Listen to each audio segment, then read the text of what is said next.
remember the engine was sitting on here crossways. So I just picked it up and slid it over. Now I'm setting it down. I'm just going to stack blocks under it so I can tip it, get the bell housing down, and stick a block under the back just for safety. And then pull the pistons out. I'd rather do it sitting up than laying down. So I have the block sitting up on its end, and I'm not laying underneath it trying to do it. So as you can see, I pulled the inside cover off of the.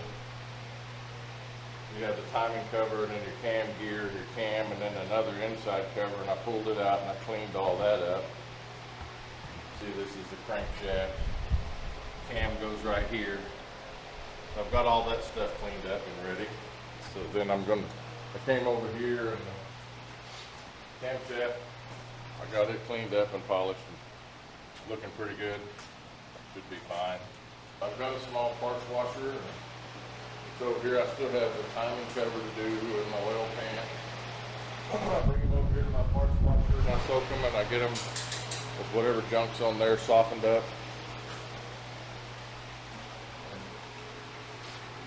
And then I like to use a variable speed angle grinder over here. I think they're listed at, I buy mine at Harbor Freight because they're good and they're cheap. And I'll either use a kinked wire cup or a knotted wire cup depending on what I'm working on. And it's supposed to be kind of a purple, but it's pretty filthy. But it's a variable speed, so I can just turn it on, just add 2 zeros to what you see here. So that's 1,000 RPM and allows me to slow down, and that's what I use to clean stuff with. Works pretty good, and then a lot of times I will actually take the handle off, and some of those awkward pieces or things that are awkward to hold in a vise, I'll take the handle off and stick this in the vise and then hold the piece. I do have a grinder, a couple of grinders. Here's a grinder with a kinked wheel and there's a knotted wheel, and I got a couple of stones on that grinder. So, but most of the stuff when I'm doing my cleaning and prepping, I do it right here with the cheapy variable speed grinder. Do you start with the part washer?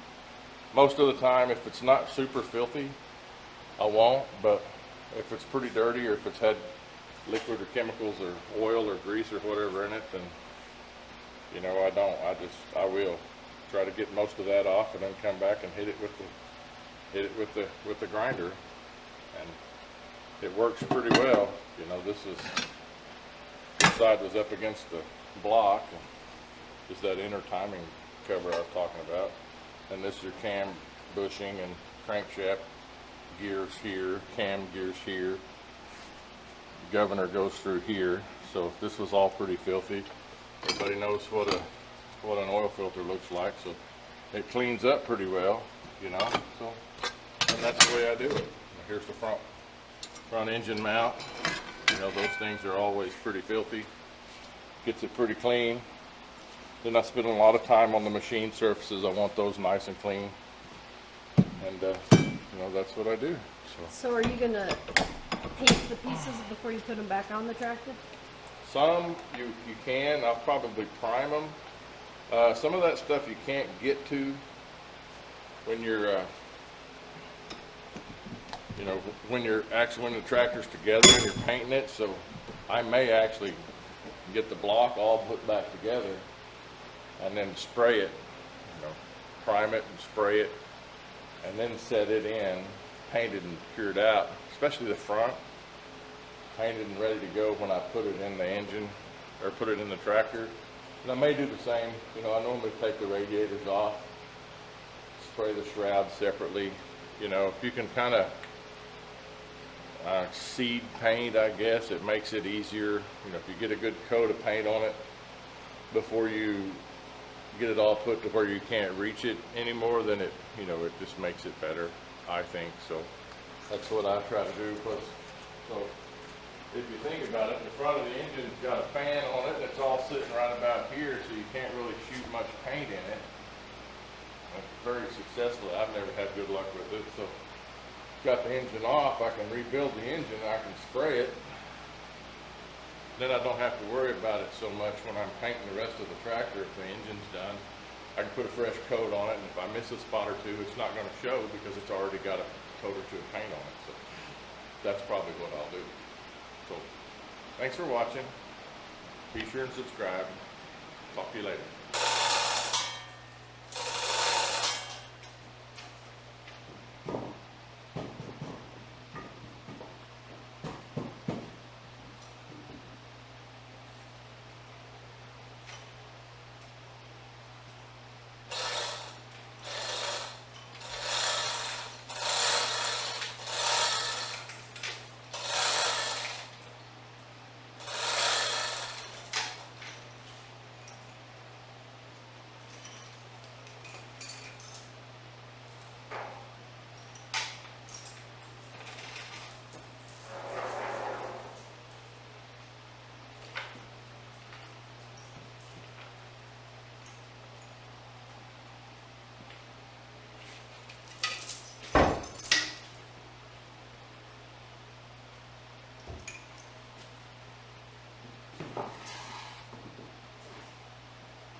Take a look over here, see what I'm looking at from underneath. Gonna go to the other side.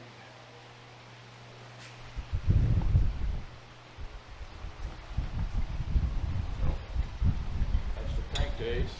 You see the pistons and rods and the crank and all that stuff.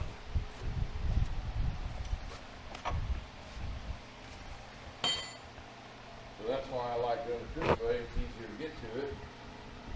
I can sit down instead of lay down, and I don't have to worry about dropping stuff on my face. Here we go. Which are the different parts? That's a crankshaft, rod cap. And can't really see it, but right here's a piston, connecting rod, a piston up in the hole. Okay, here I go.